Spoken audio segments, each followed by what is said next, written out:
Internal audits, statutory audits, financial risk management, corporate matters और direct taxation आदि में expertise रखने वाले सीए सत्यम गुप्ता जी के पास ऑडिटिंग, अकाउंटिंग, टैक्सेशन, जीएसटी और कॉन्करेंट बैंक ऑडिट्स आदि में वृहद अनुभव प्राप्त है।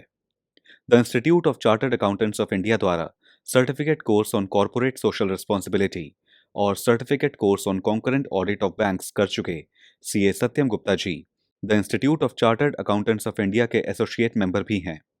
वर्तमान में MS Gupta Satyam and associates में practising chartered accountant CA Satyam Gupta जी का बिजनेस पाठशाला में एक्सपर्ट के तौर पर हम स्वागत करते हैं।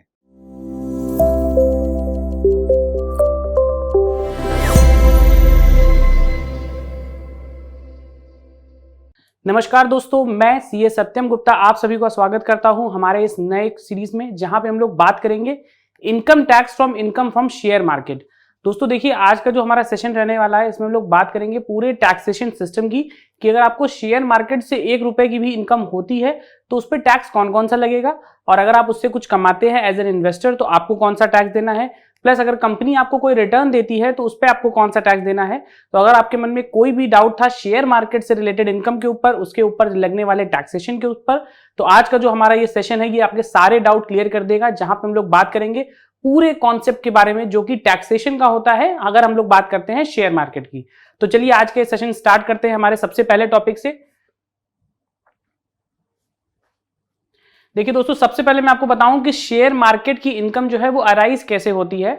देखिए यहां बताया गया है, income from share market is one of the popular source of income for investors. अभी दोस्तों देखिए, एक आमतौर पे अगर बात करें, कोई बिजनेसमैन है, अगर कोई बिजनेस करता है, उसकी किराने की दुकान है, तो उसके लिए हो सकता है शेयर मार्केट से कोई इनकम हो, बट कंपलसरी नहीं है कि उसके लिए शेयर मार्केट से इनकम होगी, क्योंकि शेयर मार्केट से इनकम होने के लिए ये कंपलसरी है कि उसने कुछ अपना पैसा मार्केट में इन्वेस्ट कर रखा हो, या डायरेक्ट इक्विटी में कर रखा हो, म्यूचुअल फंड के थ्रू किया हो, या कहीं से भी अगर उसके पास शेयर मार्केट का थोड़ा सा भी एक्सपोजर है तो इनकम उसको अराइज होगी। इसीलिए देखिए यहाँ पे टर्म यूज किया गया है इन्वेस्टर्स का कि शेयर मार्केट की इनकम पॉपुलर सोर्स तो है, बट पॉपुलर सोर्स किन के लिए है? उन सभी लोगों के लिए है जो कि मार्केट में इन्वेस्टेड रहते हैं। In most countries income generated from the stock market is subject to taxation. अभी ये जनरल बात बताई गई है, इसलिए बोला गया है क्योंकि जैसे धीरे धीरे चलन बढ़ता जा रहा है, आपने देखा होगा पिछले कुछ वर्षों में, या यूं कहें कि कोविड के बाद से जो भारत स्टॉक मार्केट में रिटेल इन्वेस्टर का पोर्शन था वो काफी हद तक बढ़ा है, ये यूं कहें कि दुगना हो गया है। मींस जितने लोग शेयर मार्केट में इन्वेस्ट करते थे आज से 2-3-4 साल पहले, 18-19 की अगर हम लोग बात कर ले, ये पूरा रेशियो बदल गया। मींस जब कोविड आया, कोविड के दौरान आपको कुछ डिस्काउंट ब्रोकर्स देखने को मिले, जिसमें अपस्टॉक हो गया, जीरोधा हो गया, इंजन वन हो गया, इस तरीके के जो डिस्काउंट ब्रोकर्स थे, इन्होंने मार्केट में एंट्री तो लोगों की बहुत ईजी कर दी। अगर एंट्री ईजी हो गई तो इससे हमारे रिटेल जो इन्वेस्टर थे उनकी संख्या काफी हद तक बढ़ गई, और बढ़ने के साथ साथ क्या हुआ, मार्केट में कुछ नया पैसा भी आया। अब अगर पैसा बढ़ता है, आप लोग जो ये वीडियो देख रहे होंगे उनको भी ये आशा होगी कि उन्होंने भी अपना कुछ ना कुछ पैसा कहीं से अगर मार्केट में लगा रखा है, तो उनको सबसे बड़ा डर ये रहता है कि कौन कौन सा टैक्स हमको देना पड़ सकता है। आगे चलते हैं। The taxation of income from share market is a complex issue and the tax laws vary from country to country. अभी ये हम लोग जो सेशन कर रहे हैं, इसमें हम लोग बात करेंगे जैसे जैसे आगे बढ़ेंगे पूरे इंडियन सिस्टम की, कि अगर आपको शेयर मार्केट से कोई भी पैसा कमाते हैं आप, और वो पैसा आप भारत में रह के कमाते हैं, तो कैसे कमाएंगे और उस पर टैक्स कौन कौन से देंगे। अभी जो हम लोग बात कर रहे हैं ये एज अ पूरी कंट्री की बात, हम लोग वर्ल्ड की एज अ होल बात कर रहे हैं। यहाँ पे देखिए बताया गया है कि कॉम्प्लेक्स इशू तो है। कॉम्प्लेक्स इशू इसलिए है क्योंकि अगर आप शेयर मार्केट में लॉन्ग टर्म इन्वेस्टेड रहते हैं तो आपको कैपिटल गेन होता है, कंपनी आपको डिविडेंड देती है, अगर आपको कोई पोर्शन प्रॉफिट का आपको वो ट्रांसफर कर रही है, तो इस तरीके से अगर आप सिंपल वर्ड्स में कहें तो इसके ऊपर जीएसटी नहीं लगता। इनकम टैक्स जो लगता है, इनकम टैक्स लगने का तरीका भी वो है कि वो कॉम्प्लेक्सिटी वहां पे इसलिए बढ़ जाती है क्योंकि वहां पे बहुत सारे रेट्स इन्वॉल्व होते हैं। सबसे पहले तो आपको कैपिटल गेन इन्वॉल्व करना पड़ता है कि कितना कैपिटल गेन आपका बन रहा है। जो कैपिटल गेन आपका बन रहा होता है उसी के ऊपर आप टैक्स देंगे। तो प्रोविजंस थोड़े से कॉम्प्लेक्स है, इसलिए बोला गया है कि पूरी दुनिया की अगर हम लोग बात करें तो जो टैक्स लॉज होते हैं ये डिफर करते हैं फ्रॉम कंट्री टू कंट्री। एक कंट्री में कुछ और, दूसरे कंट्री में लॉ चेंज होता रहता है। Today's session aims to provide a detailed analysis of taxation of income from the share market। इसी तरीके से जैसे हम लोग आगे चलेंगे तो हम लोग डिटेल्ड एनालिसिस बात करेंगे। लास्ट में मैं आपको एक एग्जांपल के तहत भी समझाऊंगा कि सपोज अगर आपकी इनकम शेयर मार्केट से एक सर्टेन अमाउंट तक की है तो उस पर आपको कौन सा टैक्स देना पड़ेगा, प्लस कितने रेट से आप वो टैक्स देंगे। आगे चलते हैं दोस्तों, हम लोग बात करेंगे types of taxes on income from share market. अगर आपकी कोई शेयर मार्केट से इनकम हो रही है तो उसमें कौन कौन से टाइप ऑफ टैक्सेस हैं जो आपको देने पड़ेंगे। मींस क्या आप सिर्फ कैपिटल गेन का टैक्स देंगे और आपका टैक्सेशन सिस्टम कंप्लीट हो जाता है? तो दोस्तों अगर आपके मन में भी कोई ऐसा डाउट है तो इसको ध्यान से देखिएगा। There are several type of taxation that may apply to income from share market. Some of the common types of taxes are, अब जो कॉमन टाइप्स ऑफ टैक्सेस आपको आगे बताया गया है, सबसे पहले उसमें होता है सबसे कॉमन है कैपिटल गेन टैक्स। एक बार दोस्तों जरा यहां पे रुकिए और ध्यान से समझिए। देखिए कैपिटल गेन्स टैक्स जो बोला गया है इसका मतलब होता है अगर आपको कोई भी ऐसा गेन हो रहा है जो कि लॉन्ग टर्म गेन टाइप का है और मींस कैपिटल एप्रिसिएशन आपकी हो रही है, उसको हम लोग बोलते हैं capital gain tax. Capital gain tax जरूरी नहीं है कि आपको शेयर मार्केट से ही हो, कैपिटल गेन टैक्स आपको हो सकता है प्रॉपर्टी से भी, आपको हो सकता है कोई भी कैपिटल एसेट सेल करके। बट यहां पे जो हम लोग बात कर रहे हैं वो हम लोग बात करेंगे capital gains tax from sale of shares. तो capital gain is a tax on the profits earned from sale of shares. In most countries, capital gain tax is calculated based on the difference between purchase price and the sale price of share. बहुत ही आम भाषा में कहें तो capital gain tax क्या होता है? Suppose अगर आपने आज रिलायंस इंडस्ट्रीज का शेयर लिया हुआ है और ये शेयर अगर आपको 2300 रुपए पे मिल रहा है, अगर इसी शेयर को आप आगे चल के 3000 रुपए में सेल कर देते हैं तो आम भाषा में देखा जाए तो इसके बीच में जो आपने 700 रुपए कमाया ये आपका हो गया कैपिटल गेन, और इसके ऊपर आप देंगे कैपिटल गेन टैक्स। तो ये जो कैपिटल गेन टैक्स आप इसके ऊपर देंगे ये हम लोग यहाँ पे बात कर रहे हैं। बट ये कैपिटल गेन टैक्स अब कब कैलकुलेट होगा, कब इसको हम लोग शॉर्ट टर्म मानेंगे, कब इसको हम लोग लॉन्ग टर्म मानेंगे, तो जो हमारा पूरा सेशन होगा इसी के बारे में बात करेगा। The capital gain tax may vary depending upon the holding period of the share, the amount of capital gain and the tax laws of the country. अब ये जो बात देखिए यहाँ बताई गई है वो वही बात है कि मैंने आपको बोला कि क्या आज शेयर खरीदा सुबह और शाम को आपने बेच दिया, तो शाम को बेचने के बाद भी अगर आपने 2-4 रुपए का मुनाफा कमा लिया और आपने लाखों की क्वांटिटी में किसी कंपनी के शेयर होल्ड किए थे और आपने एक दिन में 3 से 4 लाख रुपए कमा लिया, तो आपको उस पर टैक्स कितना देना है। प्लस अगर आप 2-4 साल इन्वेस्टेड रहते हैं और आपने कोई शेयर 1 लाख का खरीदा था और 3 साल बाद जाके आप उसको 1,20,000 का बेचते हैं, तो क्या आपको 20,000 पे टैक्स देना पड़ेगा? तो दोस्तों जो ये सेशन हमारा रहेगा या जो मैं अभी आपको बात बता रहा हूं वो यही डिटेल क्लासिफाई करेगा कि अगर आपका जो टैक्सेशन है वो छोटे अवधि के बीच में कमाया गया है, मींस आपने 3 महीने से भी कम में अगर कोई कैपिटल गेन कमा लिया तो उस पर टैक्सेशन कैसे लगेगा। आप 3 साल तक किसी शेयर को अगर होल्ड करते हैं, उस पर बहुत ही थोड़ा सा मुनाफा कमाते हैं, तो क्या फिर भी आपको टैक्स देना है? तो आगे बढ़ते हैं इसी बारे में डिटेल में जानने के लिए। नेक्स्ट देखिए दोस्तों जो हमारा होता है वो होता है डिविडेंड टैक्स। डिविडेंड टैक्स में आपको बता दूं क्या होता है। आपने देखा होगा कुछ कंपनीज होती हैं जो साल में प्रॉफिट तो कमाती हैं, आपने अगर उनका शेयर एक पर्टिकुलर डेट पे रखा हुआ है, मींस अगर आप रिलायंस की बात फिर से करते हैं और रिलायंस ने ये बताया कि वो आपको 30 जून को ना डिविडेंड डिक्लेयर करेगा, मींस 30 जून को जिस जिस पर्सन के पास उस कंपनी के शेयर होंगे उसको 2 रुपए प्रति शेयर के हिसाब से डिविडेंड दिया जाएगा। तो अब 2 रुपए प्रति शेयर का डिविडेंड दिया जाएगा तो ये कैसे डिसाइड होगा कि 2 रुपए किसको देना है? तो इसके लिए क्या होता है, कंपनी एक रिकॉर्ड डेट निकालती है कि ये पर्टिकुलर हमारी रिकॉर्ड डेट है और अगर आपके पास इस रिकॉर्ड डेट पे हमारी कंपनी का शेयर है तो जो हमने डिविडेंड दिया वो ऑटोमेटिकली ईसीएस के माध्यम से आपके अकाउंट में क्रेडिट हो जाएगा। तो वो जो पैसा हमारे अकाउंट में क्रेडिट होता है उसको हम लोग बोलते हैं dividend. Dividend tax is a tax on the income earned from dividends paid on shares. In most countries, dividend tax is deducted at source. The company paying dividend deducts the tax before distributing the dividend to shareholder. बहुत सारे देशों में और या यूं कहें भारत में भी आजकल ये होता है कि डिविडेंड डिस्ट्रीब्यूशन टैक्स लगता है। डिविडेंड जब कंपनी देती है तो वो जो जितना डिविडेंड डिस्ट्रीब्यूट कर रही होती है उस पर कुछ एट सोर्स कुछ टैक्स वो काट लेती है, जो हम लोग बोलते हैं इनकम टैक्स, और वो टैक्स काटने के बाद ही पैसा डिस्ट्रीब्यूट करती है। तो यहां पे हम लोग उसको बोलते हैं डीडीटी, डिविडेंड डिस्ट्रीब्यूशन टैक्स। ये जो पैसा होता है इसको काटने के बाद ही आपको जो बेसिक अमाउंट डिविडेंड का होता है आपके अकाउंट में क्रेडिट किया जाता है। The dividend tax rate may depend varying upon tax laws of a country. अगर हम लोग रेट की बात करें तो जो हमारा डिविडेंड डिस्ट्रीब्यूशन टैक्स होता है इसका रेट डिफर करता है कंट्री टू कंट्री। मींस जिस भी कंट्री के बारे में आप बात करेंगे वहां पे अगर डिविडेंड डिस्ट्रीब्यूशन टैक्स लग रहा है तो उनकी सरकार के द्वारा बताया गया होगा कुछ एक स्पेसिफिक रेट, उसी रेट के अकॉर्डिंग ये टैक्स हमारा कटेगा। आगे चलते हैं दोस्तों, हम लोग बात करेंगे सिक्योरिटीज ट्रांजैक्शन टैक्स एसटीटी। दोस्तों ये थोड़ा सा नया कॉन्सेप्ट है, ये इसलिए है क्योंकि ये बहुत ही समय के साथ इवॉल्व हुआ है। अगर आप आज से 10-20 साल पहले चले जाएंगे तो हमारा कैपिटल गेन्स टैक्स तब भी लगता था, डिविडेंड का टैक्स जो लगता था वो भी लगता था, बट सिक्योरिटी ट्रांजैक्शन टैक्स तब नहीं लगता था।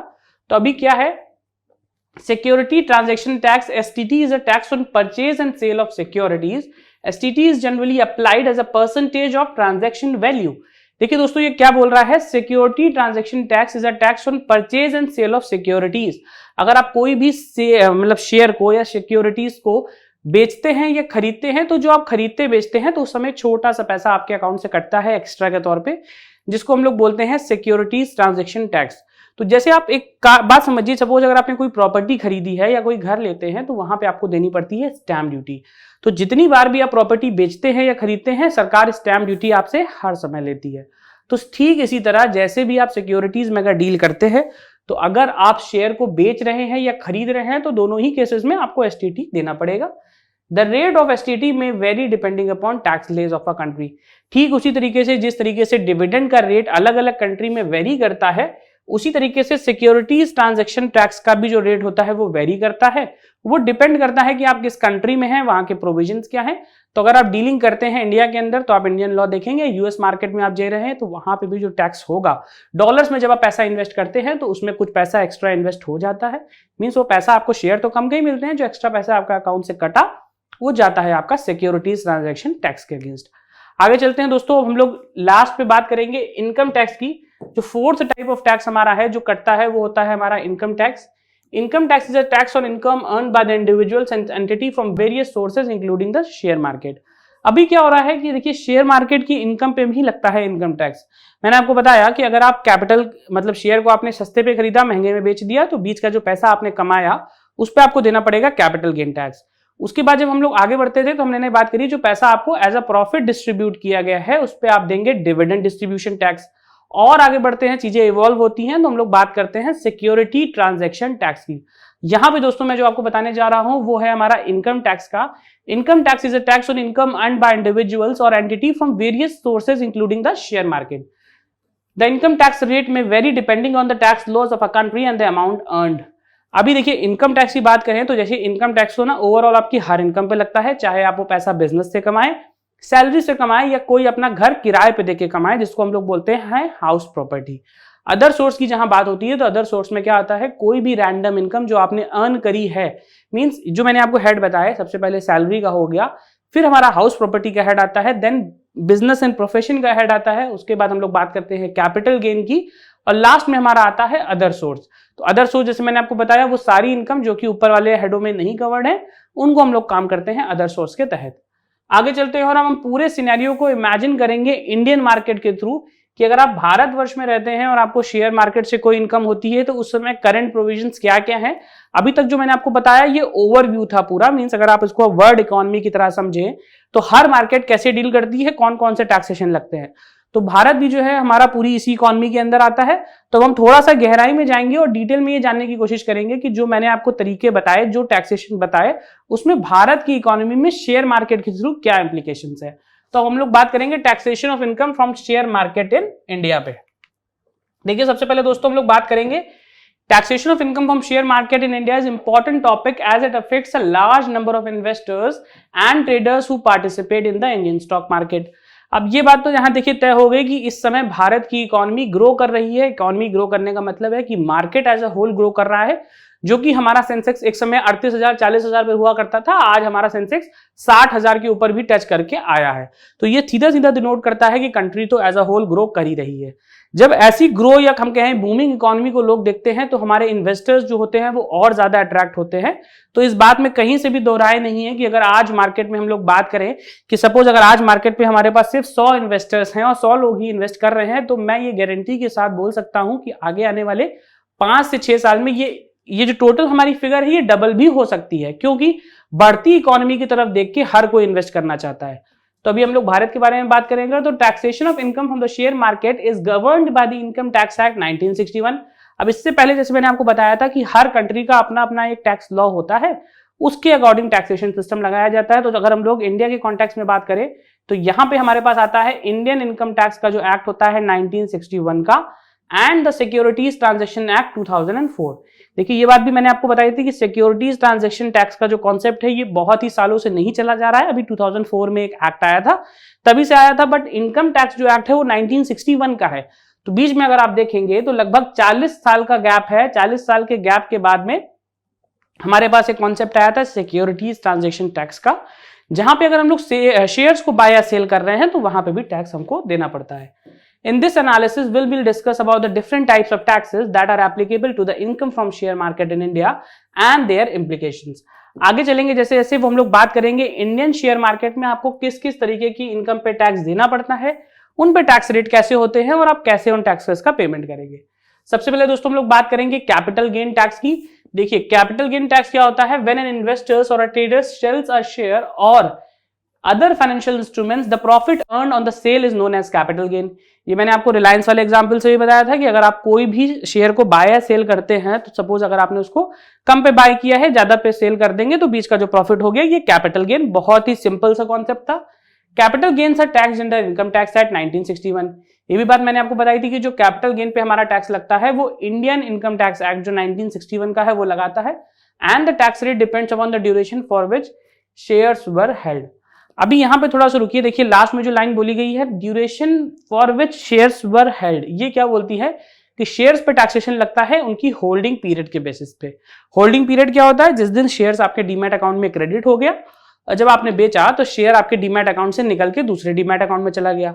तो जिस दिन शेयर आपके अकाउंट में आया था वो आपकी हो गई डेट ऑफ परचेज, जिस दिन आपने सेल कर दिया या अकाउंट से आपके निकल गया शेयर उस दिन हो गई डेट ऑफ सेल।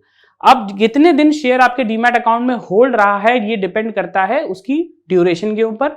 अगर उसको हमने होल्ड किया है एक लॉन्ग टर्म पीरियड के लिए, आगे चलूंगा तो मैं आपको बताऊंगा। देखिए यहाँ पे 12 महीने का पीरियड स्पेसिफाई किया गया है। अगर हमने उससे कम के लिए रखा तो उसको हम लोग बोलते हैं शॉर्ट टर्म होल्डिंग पीरियड। इस पे अगर कोई हमको गेन होता है तो वो होता है हमारा शॉर्ट टर्म कैपिटल गेन।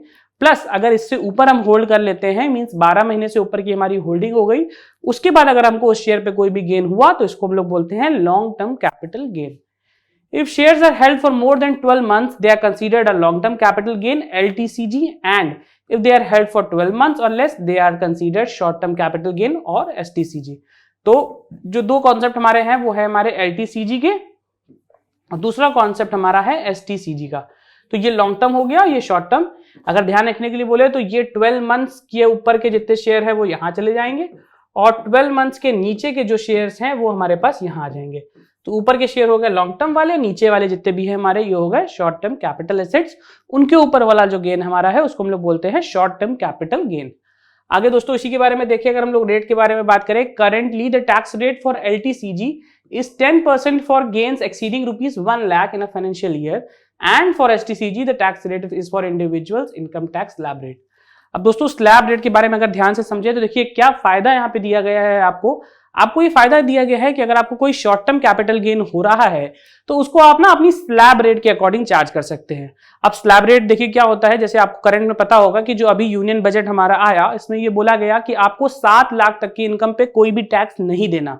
तो दोस्तों अगर आपने किसी और सोर्स से या आप कोई बिजनेस करते थे या आप कोई सैलरी करते थे जहां से आपको 3-4 लाख रुपए की कमाई हो जाती थी, तो अगर उसके बाद आपको कैपिटल गेन हुआ है वो भी STCG नेचर का है, mean short term capital gain है, तो वहां पे जो बचा हुआ जो आपका स्लैब रेट का अमाउंट है 3 लाख रुपए का, उसको आप ना शॉर्ट टर्म में यूटिलाइज कर सकते हैं। उसके बाद भी अगर आपकी इनकम 7 लाख से ऊपर नहीं जाती है तो आपको देना पड़ेगा 0 टैक्स। जी हाँ दोस्तों, यही होता है हमारा स्लैब रेट का डिफरेंस। अगर स्लैब रेट पे हमने टैक्सेशन कैलकुलेट किया और हमारी इनकम स्लैब रेट से ऊपर नहीं जा रही है, सारी जो गेन हमारी शॉर्ट टर्म की है, तो हमको देना पड़ेगा 0 टैक्स। अगर यही चीज हम लॉन्ग टर्म में बात करें तो लॉन्ग टर्म का जो रेट है वो 10% का तो है, बट सरकार बोलती है कि आप साल में 1 लाख रुपए तो कमा सकते हैं लॉन्ग टर्म कैपिटल गेन के, उसके ऊपर अगर आपने कमाया तो ही आपको टैक्स देना पड़ेगा। यहां पर दोस्तों छुपी हुई है एक छोटी सी टैक्स प्लानिंग, वो ये कहती है कि अगर आपको किसी भी लॉन्ग टर्म शेयर पे 80-90 हजार तक का गेन हो रहा है किसी पर्टिकुलर एक ईयर में, तो आप उस साल में उतना कैपिटल गेन को बुक करके अपनी बुक्स में रिकॉर्ड करके दोबारा से शेयर को परचेज कर सकते हैं, क्योंकि साल में आपको 1 लाख तक का कैपिटल गेन कमाने की आजादी दी गई है। वहां तक आपके ऊपर कोई भी टैक्स नहीं लगता, और जब आपका ये गेन 1 लाख से ऊपर चला जाता है तो वहां पे आपको देना पड़ता है 10% का LTCG capital gain. However, from 1st April 2021, the government has introduced a new rule where LTCG above 1 lakh will be taxed at 20% with indexation benefit, and STCG remains unchanged. This new rule applies to equity shares, equity-oriented mutual fund, and business trusts. दोस्तों अगर इस point और नीचे वाले point के बीच में difference देखा जाए तो वहां पे डिफरेंस ये है कि ये देखिए आपको 10% टैक्स रेट देना पड़ रहा था यहाँ पे, बट वो जो 10% टैक्स रेट था वो आपका फ्लैट टैक्स रेट था। मींस अगर आपने शेयर 200 का परचेज किया, 500 का बेचा, जो 300 रुपए बचा उस पर आपको देना पड़ेगा 10% टैक्स। बट ये दोस्तों जो हमारा कॉन्सेप्ट आया 2021 फर्स्ट अप्रैल से, यहाँ पे बोला गया कि हम टैक्स रेट तो बढ़ा देते हैं, मीन जो 10% देना था इसको अब हमने कर दिया 20%। बट एक फायदा आपको सरकार ने दिया है, वो फायदा ये है कि अब आपको मिलेगा इंडेक्सेशन का बेनिफिट। इंडेक्सेशन क्या होता है मैं आपको बताऊंगा। तो इंडेक्सेशन में ये होता है कि ये हम लोग एक महंगाई की दर तय करते हैं। मींस कैपिटल गेन की बात हम लोग करें अगर, तो इनकम टैक्स के अंदर इसको हम लोग बोलते हैं इंडेक्सेशन के कुछ हमारे पास रेट्स दिए रहते हैं। उन रेट्स के अकॉर्डिंग हम ये कैलकुलेट करते हैं कि अगर आपने 100 का शेयर परचेज किया था और आज आप 300 में सेल कर रहे हैं, तो जो value, time value of money है, उसके अकॉर्डिंग क्या करते हैं हम लोग कैलकुलेट करते हैं कि सपोज अगर वो पैसा आज की रेट पे कैलकुलेट हुआ तो वो कितना होना चाहिए था। तो हम 100 और 300 के बीच का जो टैक्स डिफरेंस आ रहा है उसके ऊपर टैक्स नहीं लगाते। हम ये करते हैं कि ये पर्टिकुलर पैसा अगर आपने आज ही की डेट पे इन्वेस्ट किया होता तो हम लोग जाते हैं उनका रेट चेक करते हैं, उस रेट के अकॉर्डिंग कैलकुलेट करते हैं। सपोज वो निकल के आता है कि 3 साल पहले जो 100 रुपए की वैल्यू थी आज वो वैल्यू 130 रुपए की है, तो हम लोग ना 130 और 320 के बीच का डिफरेंस आएगा उसी पे टैक्स रेट पे कितना लगाएंगे, 20%। तो ये जो पूरा कॉन्सेप्ट है ये हमारा 1 अप्रैल 21 से आया था। यहाँ पे हम लोग क्या करते थे, एलटीसीजी पे टैक्स तो देंगे 20% का, बट हमको स्लैब रेट का बेनिफिट यहाँ पे मिल जाता है। आगे चलते हैं दोस्तों, हम लोग बात करेंगे सिक्योरिटी ट्रांजैक्शन टैक्स की। जैसे मैंने आपको बताया था कि सिक्योरिटी ट्रांजैक्शन टैक्स हमारा कब आया था, ये आया था 2004 में। तो 2004 के बाद से क्या इसमें हुआ, which is a tax on tax value of securities such as shares, futures and options. अब यहाँ पे सिक्योरिटी की बात करी गई है तो इसका बिल्कुल मतलब ये नहीं है कि आपको सिर्फ शेयर्स को बाय और सेल करने पे ही एसटीटी देना पड़ता है। एसटीटी का नाम है सिक्योरिटीज ट्रांजैक्शन टैक्स। मींस कोई भी सिक्योरिटीज, अगर वो फ्यूचर्स होती हैं, ऑप्शंस होती हैं, या फिर शेयर्स ही क्यों ना होते हैं, इन सभी को अगर आप बाय और सेल करते हैं तो आपको देना पड़ेगा security transaction tax. The tax rate depends on the types of securities and the types of transactions. Security is levied on both buyers and sellers and the amount is automatically deducted by the stock exchange from the transaction value. देखिए जो मैंने आपको इससे पहले बताया था वो भी ये बात बोलता है कि आपको कोई अलग से पैसे देने की जरूरत ही नहीं है। एसटीटी जो होता है, जो आपकी ट्रांजैक्शन वैल्यू होती है, सपोज अगर आपको 10,000 रुपए के शेयर बाय करने हैं तो आप अपने अकाउंट से 10,000 रुपए जमा कर देते हैं, कहां पे, अपने डीमैट अकाउंट में। तो डीमैट अकाउंट में 10,000 रुपए चला गया, वहां से अगर आपने कुछ बाय ऑर्डर लगाया और उसकी बाय ऑर्डर की वैल्यू जो हो रही है, सपोज अगर वो 9800 का ऑर्डर लगा हुआ है, तो यहां पे अगर आपका एसटीटी चार्ज हो रहा है तो ऑटोमेटिकली जब आप ये ऑर्डर बाय करेंगे तो आपके अकाउंट से हो सकता है कि 9805 रुपीज डिडक्ट हो जाए। तो जो ये 5 रुपए आपके अकाउंट से एक्स्ट्रा डिडक्ट हुए हैं, जो बात यही बोली गई है कि ट्रांजैक्शन वैल्यू से ये जो पैसा है ये ऑटोमेटिकली डिडक्ट हो रहा है। अगर हम लोग बात करते हैं बाय वैल्यू की, तो यहां पे तो सेम हो गया कि आपने ऑर्डर लगाया था। अगर हम लोग सेल की तरफ से बात करें तो अगर आपने कोई शेयर 1000 रुपए का सेल किया है तो आप देखेंगे कि आपके अकाउंट में से अगर पैसा कट रहा है तो हो सकता है कि 998 रुपीज ही आपके अकाउंट में आए, यहाँ पे 2 रुपए जो है आपका एसटीटी का डिडक्ट हो जाए। ये परसेंटेज वेरी कर सकता है, तो ये मैंने आपको एग्जाम्पल के लिए बताया था, बट यहाँ पे जो भी रेट होगा उसके अकॉर्डिंग जो आपका एसटीटी है वो काट लिया जाता है। And both buy and sellers, मतलब ये नहीं होगा कि अगर हम इसको हम सेल करते हैं तो ये पैसा हम ही से काटा गया, जो उसका बायर होगा वो पैसा नहीं काटेगा। तो एक ही ट्रांजैक्शन पे सरकार को 2 तरफ से इनकम होती है। अगर हम कोई शेयर बाय करते हैं तो हाँ, अगर हम बाय कर रहे हैं तो कोई सेल भी कर रहा होगा, तो हमारी तरफ से as a buyer tax deduct हुआ, प्लस जो सेल कर रहा है उसके अकाउंट में भी पैसा कम जाएगा क्योंकि वो सेल करने के ऊपर हमारा देगा एसटीटी। आगे चलते हैं दोस्तों, अब हम लोग बात करेंगे इसी के नेक्स्ट प्रोविजन की कि STT paid can be claimed as a deduction while computing capital gain tax. ये जो बात बोली गई है वो ये बोली गई है क्योंकि जब आप कैपिटल गेन टैक्स कैलकुलेट करते हैं तो उसका एक सेट फॉर्मेट है। वो क्या बोलता है कि सबसे पहले आपको उसमें लेना होता है नेट कंसिडरेशन, कितना पैसा आपके अकाउंट में आया है जो शेयर, मतलब शेयर्स को सेल करने के बाद आपके आया था। तो जो हम लोग ये नेट कंसिडरेशन निकालते हैं तो यहाँ पे निकालते समय हमको एक ऑप्शन दिया जाता है कि जो हमने एसटीटी पे किया है इसको हम माइनस कर सकते हैं। सपोज अगर आपको बेचने के बाद 1 लाख रुपए मिला था और आपके अकाउंट से 200 रुपए का एसटीटी कटा हुआ है, तो 200 रुपए आप माइनस कर देंगे, जो बाकी बचा हुआ 99,800 का रुपीज का है अमाउंट, ये अमाउंट ही माना जाएगा कि आपका नेट कंसिडरेशन है और इसी अमाउंट के ऊपर कैपिटल गेन कैलकुलेट होगा। तो एसटीटी पे आपने जो किया है इसका आप डिडक्शन क्लेम कर सकते हैं। ऐसी कोई भी बात नहीं है कि अगर एसटीटी पे किया है तो वो आपका वेस्ट है, आप डिडक्शन क्लेम करेंगे। कैपिटल गेन का जो कैलकुलेशन होता है हमारा, वो इसको डिडक्ट करने के बाद ही लिया जाएगा। आगे चलते हैं दोस्तों, हम लोग बात करेंगे डिविडेंड डिस्ट्रीब्यूशन टैक्स की, जिसको हम लोग बोलते हैं DDT. When a company distributes dividend to its shareholders, it is required to pay DDT. जैसे मैंने आपको स्टार्टिंग में बताया था कि डीडीटी कब देना होता है, जब कंपनी डिविडेंड डिक्लेयर करती है और डिविडेंड को पे करती है। सपोज अगर किसी कंपनी ने बोल दिया कि हम 30 सितंबर को ना डिविडेंड डिक्लेयर करेंगे और 30 सितंबर जो हमारी है ये रिकॉर्ड डेट है। अब क्या होगा, 30 सितंबर को अगर जितने भी शेयर होल्डर्स होंगे कंपनी की बुक्स में, उस जितने भी इस तारीख को शेयर होल्डर होते हैं कंपनी की बुक में, वो सारे शेयर होल्डर एलिजिबल हो जाएंगे हमारे इस डिविडेंड को लेने के लिए। बट कंपनी ने एलिजिबिलिटी क्राइटेरिया तो निकाल लिया, डेट फाइनल हो गई। अब 30 सितंबर के बाद हम लोग आगे चले और बोला गया कि 5 अक्टूबर को ये डिविडेंड ना क्रेडिट किया जाएगा। तो जब ये डिविडेंड क्रेडिट किया जाएगा तो यहाँ पे जो डीडीटी का अमाउंट है ये ऑटोमेटिकली जो आपकी कंपनी है वो डिडक्ट करके गवर्नमेंट के पास जमा कर देगी और जो बचा हुआ पैसा है वो आपके अकाउंट में ईसीएस के थ्रू क्रेडिट कर दिया जाएगा। DDT is applicable to dividend distributed by domestic companies and not to dividend received from mutual funds of foreign companies। यहां पे देखिए बताया गया है कि जो एप्लीकेबिलिटी है हमारे कंट्री में वो सिर्फ डोमेस्टिक कंपनीज के ऊपर है। अगर कोई फॉरेन कंपनी या म्यूचुअल फंड वाली स्कीम में आता है तो वहां पे उसको डीडीटी नहीं देना।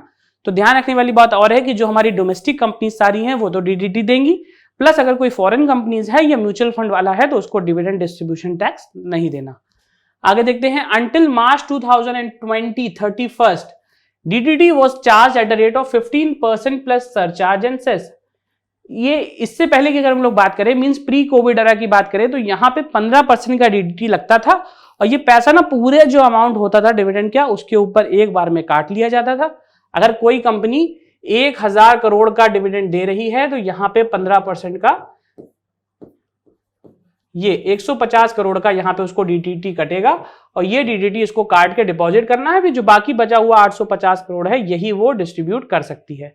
अभी क्या हो गया, however from 1 April 2020 the government has abolished DDT and dividend received are taxed as per individuals tax slab rate. अभी क्या हुआ था, जब प्रोविजन आगे बढ़ा और हम लोग आए 1 अप्रैल के बाद से, तो ये पूरा सिस्टम जो था इसको अबॉलिश कर दिया गया। अब ये बोला गया कि यहाँ पे जो ये पैसा कट रहा है हमारा, ये पैसा नहीं कटेगा और 1000 जो हमारा पूरा पैसा जा रहा था ये हम लोग पूरा 1000 करोड़ डिस्ट्रीब्यूट करेंगे और 1000 करोड़ कहां जाएगा, हमारे पास ये जाएगा इंडिविजुअल्स के हाथों में। जिन्होंने शेयर होल्ड कर रखा था उनके पास जाएगा। सरकार ने यहाँ पे थोड़ा सा जो दिमाग लगाया वो ये था कि अगर ये हम टैक्स पहले ही से काटते तो हमको देना पड़ता था 15%। अभी क्या होगा, अगर किसी ऐसे शेयर होल्डर के पास चला गया जिसकी इनकम ऑलरेडी 30% स्लैब में आती थी तो उसकी इनकम ना ये पैसा आने से और इंक्रीज होगी, तो जो बड़ी हुई इनकम होगी उसके ऊपर भी हमको मिलेगा 30% का टैक्स। तो यहाँ पे थोड़ा सा फायदा ये हुआ कि ये इनकम अब टैक्स होगी डायरेक्ट इंडिविजुअल्स के हाथ में जाने के बाद, मींस कंपनी टैक्स को नहीं डिडक्ट करती है। अब जैसे जैसे हम लोग आगे बढ़ते हैं और पैसा ट्रांसफर हो जाता है तो इंडिविजुअल के अकाउंट से ही इसको डिडक्ट किया जाता है। आगे दोस्तों हम लोग बात करेंगे अदर टैक्सेस के बारे में। Apart from the above taxes and income from share market is also subject to other taxes such as income tax, surcharge and cess. जैसे मैंने आपको स्टार्टिंग में बताया था कि जो मैंने आपको स्कीम्स बताई, जरूरी नहीं है कि सिर्फ उन्हीं स्कीम्स के तहत आपको टैक्स देना पड़े। हो सकता है कि अदर जो टैक्सेशन सिस्टम है उसके अंदर भी आपकी एप्लीकेबिलिटी आ रही हो, इसके तहत आपको इनकम टैक्स, सरचार्ज और अदर सेस का भी पेमेंट करना पड़ेगा। The income earned from the share market is treated as income from the other head and other sources and is taxed as per the individual tax rate system. Income जो share market से earn करी जाती है वो हम लोग treat करते हैं अदर सोर्स के तहत, प्लस उसको ऐड करने के बाद जो हमारा पूरा टैक्सेशन सिस्टम कैलकुलेट करता है उसमें हमको डिडक्शन भी मिलती है। मींस चैप्टर 80C की डिडक्शन हो गई। 80C के अंदर जो 80C, 80D, 80D हम सारी डिडक्शंस को माइनस कर लेते हैं, जो अमाउंट बचता है उसी के ऊपर हम लोग लगाते हैं टैक्स। आगे चलते हैं दोस्तों, हम लोग बात करेंगे taxation of gains from equity shares का एग्जाम्पल्स। मैंने आपको बताया था कि मैं आपको कुछ एग्जाम्पल्स के तहत ये समझाऊंगा कि अगर इक्विटी मार्केट के तहत आपको कोई कैपिटल गेन होता है तो उस पर आपको टैक्स कैसे देना है। बहुत इजी सा है। देखिए यहां पे एक एग्जाम्पल बताया है, इस एग्जाम्पल को अगर आप ध्यान से समझ जाएंगे तो पहले तो आपको ये समझ में आएगा कि गेन हो कहां पे रहा है, प्लस थोड़ा सा आपको इन्वॉल्व होने की जरूरत इसलिए क्योंकि इसमें कुछ फिगर्स हैं, अगर आप इन्वॉल्व रहेंगे तो आप इसको अच्छे से समझ पाएंगे। देखिए शॉर्ट टर्म कैपिटल गेन की बात हुई है, वो क्या बोलता है, calculation of short term capital gain is equal to sale price minus expense or sales minus the purchase price. अब ये देखिए दोनों सी बात क्या बोली है, sale price minus expense on sales minus the purchase price. अभी क्या हुआ है, सेल प्राइस सपोज 1000 रुपए का था माइनस एक्सपेंस ऑन सेल्स। अगर इसको हमने करने के लिए 10 रुपए का खर्चा किया तो हम 10 रुपए माइनस कर देंगे और मेरे पास बचेगा 990। Minus the purchase price. अब यहां पे क्या हो रहा है, सबसे पहले हमने सेल प्राइस में से सेल्स का एक्सपेंस माइनस किया, ये जो पैसा निकल के आया इसको हम लोग बोलते हैं नेट कंसिडरेशन। इस नेट कंसिडरेशन में हम लोग माइनस करेंगे परचेज प्राइस। अगर सपोज ये हमने 800 रुपए में परचेज किया था तो यहां पे हमारा 190 रुपए का कैपिटल गेन हो गया। ये पूरा एग्जाम्पल अगर आप ध्यान से समझ गए तो इसमें क्या होता है, सबसे पहले जो वैल्यू होती है उसमें से आपने जो सेल करने पे खर्चा किया उसको आप माइनस कर सकते हैं। उसके बाद जब आप आगे बढ़ते हैं तो आप उसमें परचेज प्राइस माइनस करेंगे, जो बचा हुआ अमाउंट हो गया वो हो गया आपका कैपिटल गेन का। इन अक्टूबर 2015 Kuldeep Singh paid rupees 38,750 for 250 shares of a publicly traded firm at a price of rupees 155 a share. He sold them for rupees 192 a share after 5 months for rupees 48,000. Let's see how much money he makes in short run. अगर ध्यान से समझें तो आप कह सकते हैं कि उसने ना 48,000 रुपए का तो बेच दिया, खरीदा उसने 38,000 रुपए का था, तो जो बीच का पैसा बचा हमारा ये हो गया उसका कैपिटल गेन। बट इसको ध्यान से समझिए कि अगर इस पे आपको कैपिटल गेन कैलकुलेट करना है तो आप कैसे करेंगे। देखिए सबसे पहले उसने 250 शेयर परचेज किए थे और टोटल जो अमाउंट उसने दिया था वो 155 रुपए का दिया था। जब इसने सेल किया तो इसने पर शेयर जो था वो आपने 192 रुपए का सेल किया। मींस यहां पे आप अपफ्रंट देख सकते हैं कि उसने 192 का परचेज किया था, 155 का सेल कर रहा है। अब हम लोग बात करते हैं क्वांटिटी के ऊपर, तो इसने 250 शेयर लिए थे और हम ये अज्यूम करते हैं कि उसने सारे शेयर सेल कर दिए हैं और टोटल पैसा उसको मिला है 48,000। अभी क्या हुआ है, फुल सेल्स वैल्यू उसकी 48,000 रुपए हो गई। ब्रोकरेज जो उसने दी है, मैंने आपको देखिए इस एग्जांपल में यहां भी बताया था कि जो आप सोशल बेचते हैं उसमें से बाइंग एक्सपेंस को आप माइनस कर सकते हैं। तो यहां पे जो उसने ब्रोकरेज दी थी 0.5% के हिसाब से वो था 240 रुपए। तो अभी वो 48,000 रुपए, अगर हम लोग इसी एग्जाम्पल पे रुके रहे हैं तो यहां पे हम लोग लिखेंगे 48,000। इस 48,000 रुपए में से जो 5% की उसने 0.5 की ब्रोकरेज दी है वो माइनस कर सकते हैं। माइनस करने के बाद परचेज प्राइस जो उसने दिया था वो हमारा था 38,750 का, वो यहां पे लिखा हुआ था। आगे चलते हैं हम लोग देखेंगे अब, तो यहां पे क्या हुआ, therefore short term capital gain made by Kuldeep will be, देखिए 48 का तो जो टोटल कंसिडरेशन उसके पास आया था वो हो गया। इसमें हम लोग क्या करेंगे, 38,750 रुपए का जो टोटल परचेज प्राइस था इसने 240 रुपए का यहां पे ब्रोकरेज भी दिया हुआ था। तो आपके पास दो तरीके हैं, या तो आप परचेज प्राइस में ब्रोकरेज को ऐड कर दीजिए और या जो 48,000 रुपए का अमाउंट आ रहा था यहां से इस ब्रोकरेज को माइनस कर दीजिए। दोनों ही केसेस में अगर आप करेंगे तो आपको आंसर मिलेगा ₹9010। तो अभी क्या हो रहा है, what if your tax slab is 10% और 20% और 30%।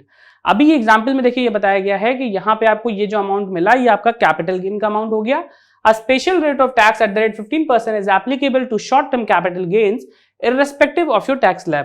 अभी जो मैंने आपको छूट वाली बात बताई थी उसमें मैंने आपसे ये बताया कि अगर आपका टैक्स स्लैब जो है वो 7 लाख से ऊपर नहीं जाता है तो ऐसे केसेस में क्या होता है, अगर 7 लाख से ऊपर नहीं गया तो टैक्स स्लैब के अकाउंटिंग जो आपकी इनकम बची रही उतनी इनकम को आप एडजस्ट कर सकते हैं।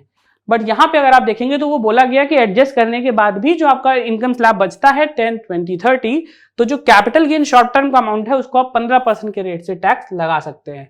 तो मैं आशा करता हूं कि आपको इस पूरे एग्जाम्पल से ये सारी डिटेल अच्छे से समझ में आ गई होगी। आगे चलते हैं और हम लोग बात करेंगे लॉन्ग टर्म कैपिटल गेन की।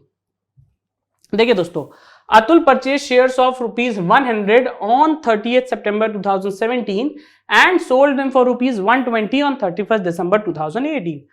The stock value was ₹110 as on 31st February 2018 out of capital gain of ₹20। Means यहां पे क्या हुआ, 120 रुपए का सेल किया, 100 का खरीदा था, सीधा एग्जाम्पल 20 रुपए का प्रॉफिट।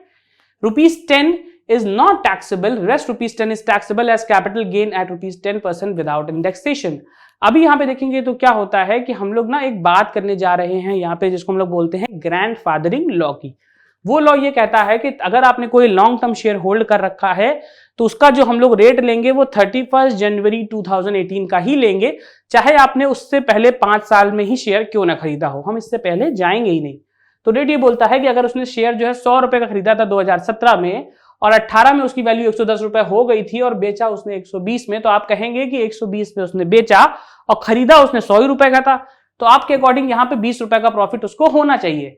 बट होता क्या है कि हम ग्रैंडफादरिंग लॉ के अकॉर्डिंग अगर आप देखेंगे तो 31 जनवरी 2018 को अगर उस शेयर का जो रेट है वो 100 रुपए से 110 पे आ गया था तो जो आपका कैपिटल गेन है वो मात्र 10 रुपए का ही माना जाएगा, as capital gain at the rate 10% without indexation. और ये कैपिटल गेन के ऊपर भी आपको 10% के रेट से ही टैक्सेशन देना है बिना इंडेक्सेशन के। तो दोस्तों इस एग्जाम्पल को फिर से समझिए। देखिए यहाँ पे क्या लिखा हुआ है, STT paid share sale on recognised stock exchange and mutual fund. यहाँ पे क्या होता है, 10% अमाउंट ओवर ₹1 लाख। जैसे मैंने आपको बताया था कि 1 लाख तक तो कोई टैक्सेशन नहीं है, उसके ऊपर जाएंगे तो आपको देना पड़ेगा 10%। STT is paid on sale of shares, bond debentures and other listed securities 10%। यहाँ पे आपको फ्लैट 10% के रेट से टैक्स देना पड़ेगा। सेल ऑफ डेप्ट oriented mutual fund without indexation 20%, with indexation 10%। अभी क्या है, विद इंडेक्सेशन जो हम लोग दे रहे हैं 20% देंगे, और बिना इंडेक्सेशन करे अगर आप चाहें तो 10% के रेट से टैक्स दे सकते हैं। ये सारा ही एक ब्रीफ समरी हो गई, जितना कुछ मैंने आपको बताया। आप रेट के द्वारा अगर कंपेयर करेंगे तो ये सारी चीज आप कंपेयर कर सकते हैं। अब मैंने आपको एक टर्म यूज किया था, ग्रैंडफादरिंग लॉ। आगे जो हम लोग बात करने जा रहे हैं वो इसी ग्रैंडफादरिंग लॉ के ऊपर बात करेंगे। देखिए यहां बताया गया है, grandfathering clause is a provision that states that an old rule will continue to apply in some existing instances while a new rule will apply to all future cases। अभी जो हमारा ग्रैंडफादरिंग लॉ है वो ये कहता है कि बहुत सारे केसेस में जो हमारा ओल्ड एग्जिस्टिंग सिस्टम चल रहा है उसको हम लोग ओवरराइड करके एक रेट को ना कॉपी कर लेंगे, उसी रेट को हम मानेंगे जिसमें 31 जनवरी 2018 के रेट्स को लिया गया है, और बाकी सारे केसेस में, फ्यूचर के सारे केसेस में जो लॉ चल रहे हैं वो एज इट इज चलेंगे। Individuals who are not subject to the new rule are said to have grandfather rights, acquired right or have been grandfathered in। जो ऐसे इंडिविजुअल्स हैं जिनको नया रेट को नहीं लेना या इनको नहीं फॉलो करना, उनको हम लोग बोलते हैं ग्रैंडफादर लॉ, मतलब उन्होंने पीछे वाले रेट को ना फॉलो कर लिया। Long term capital gains on the transfer of listed equity shares and equity oriented mutual fund schemes were tax free until 2017-18 fiscal years. ये जो बोला गया है, लॉन्ग टर्म कैपिटल गेन जो transfer of listed equity shares पे लगता था उनको 2017 तक रखा गया था टैक्स फ्री। मींस उनके ऊपर कोई भी टैक्सेशन नहीं लगता था, कोई भी स्कीम के तहत उनको टैक्स का पेमेंट नहीं करना पड़ता था। तो जो मैंने अभी आपको दोस्तों बताया ये था हमारा कंप्लीट ग्रैंडफादरिंग लॉ। आगे बारे में देखेंगे डिटेल में, इसमें क्या बोला गया है, the finance act 2018 reinstate the LTCG tax on sale of listed shares and equity oriented mutual fund scheme with effect from 1st April 2018, that is the fiscal year 18-19 with grandfathering clause। While the LTCG was reintroduced on 1st February 2018, the CBDT grandfather gains up to 31st January 2018, that is no tax would be paid on gains accrued until 31st January 2018।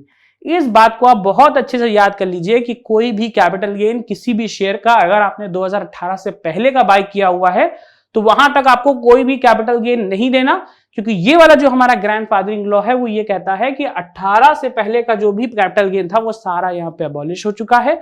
उससे ऊपर जो बचा हुआ पैसा है उसके ऊपर आपको कोई भी कैपिटल गेन टैक्स नहीं देना। तो दोस्तों इसी के साथ हमारा आज का ये सेशन यहाँ पे एंड होता है। मैंने आपको कैपिटल गेन पे लगने वाले मींस या यूं कहें शेयर मार्केट से हुई कैपिटल गेन या कोई भी तमाम तरीके की इनकम जो आपको मिलती है उस पे किन किन तरीकों का टैक्सेस का पेमेंट आपको करना पड़ता है, कौन कौन से वो सारे टैक्सेस हैं जो आपको देने पड़ेंगे, मैंने इन सारे विषयों के बारे में आपको डिटेल में बताया। मैं आशा करता हूं कि सारी चीजें आपको बहुत अच्छे से समझ में आ गई होंगी। फिर भी अगर आपके मन में कोई डाउट है तो आप मिल सकते हैं हमारे साथ जूम सेशन पे, जहां मैं आपके साथ लाइव में कनेक्ट करके उन सारे सवालों का जवाब दूंगा। जूम सेशन का लिंक आपको डिस्क्रिप्शन में मिल जाएगा। तो चलिए मिलते हैं आपसे जूम सेशन में।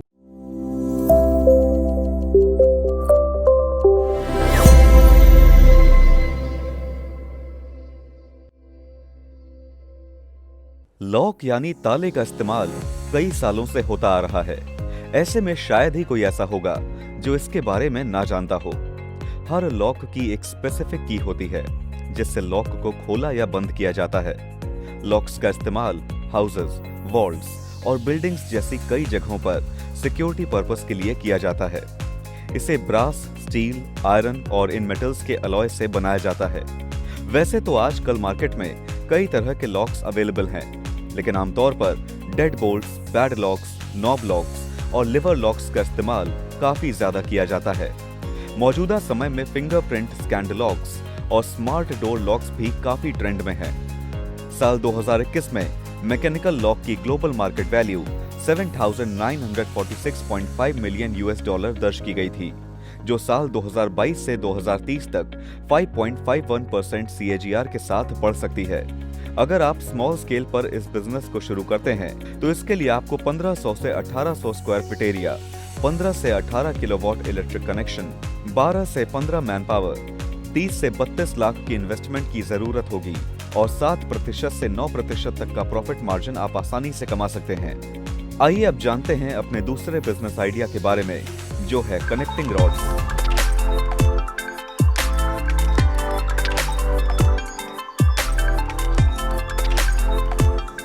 कनेक्टिंग रॉड ऑटोमोबाइल इंजन का एक पार्ट है।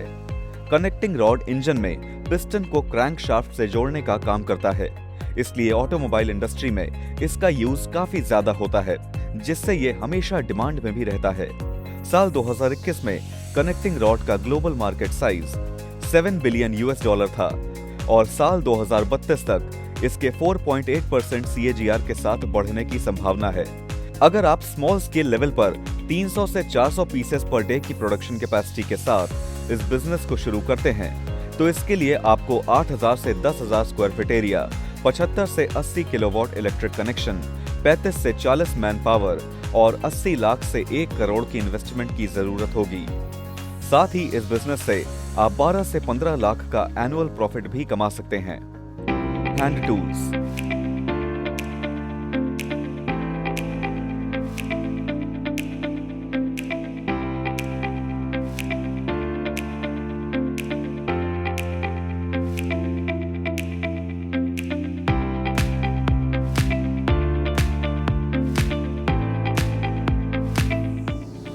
हैंड टूल्स यानी ऐसे टूल्स जो सिर्फ हैंड से ऑपरेट किए जाते हैं और जिनमें किसी भी तरह के मोटर का इस्तेमाल नहीं होता।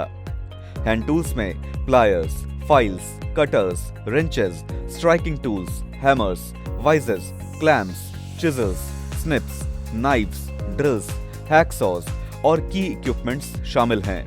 हैंड टूल्स की मदद से घर से लेकर फैक्ट्रीज और इंडस्ट्रीज तक में चिजलिंग, कटिंग, सोइंग, फाइलिंग और हैमरिंग जैसे कई काम किए जाते हैं।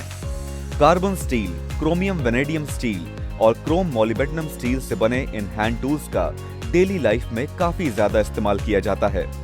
साल 2020 में हैंड टूल्स का ग्लोबल मार्केट साइज $22.29 बिलियन था।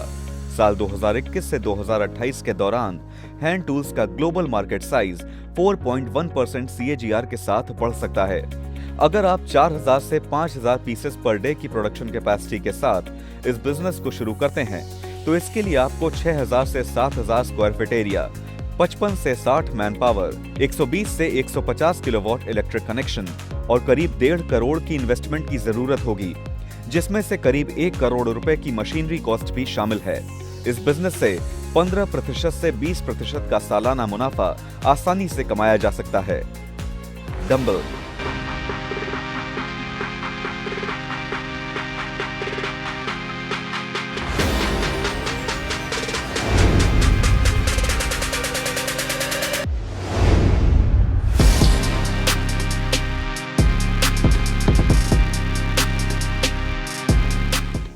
डंबल यानी एक ऐसा वेट ट्रेनिंग इक्विपमेंट जो जिम और फिटनेस जर्नी में सबसे ज्यादा पॉपुलर है।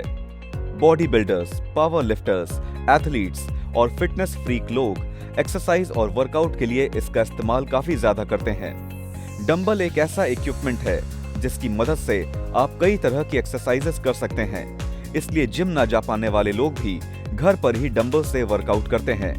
डंबल को आमतौर पर कास्ट आयरन, मेटल, नियोप्रीन और रबर से बनाया जाता है। बाइसेप्स, शोल्डर और चेस्ट एक्सरसाइज के लिए ये सूटेबल इक्विपमेंट है।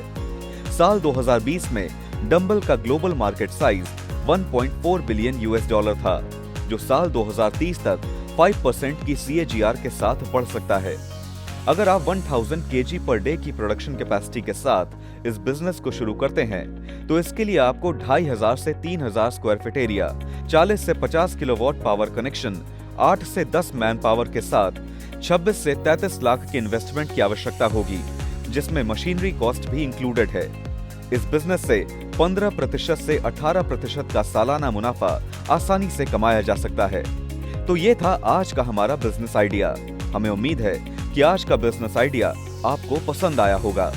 अब हम आपसे जुड़ेंगे जूम सेशन पर, जहां आप एक्सपर्ट से अपने सवाल पूछ सकते हैं। जूम सेशन का लिंक आपको YouTube चैट बॉक्स में मिल जाएगा।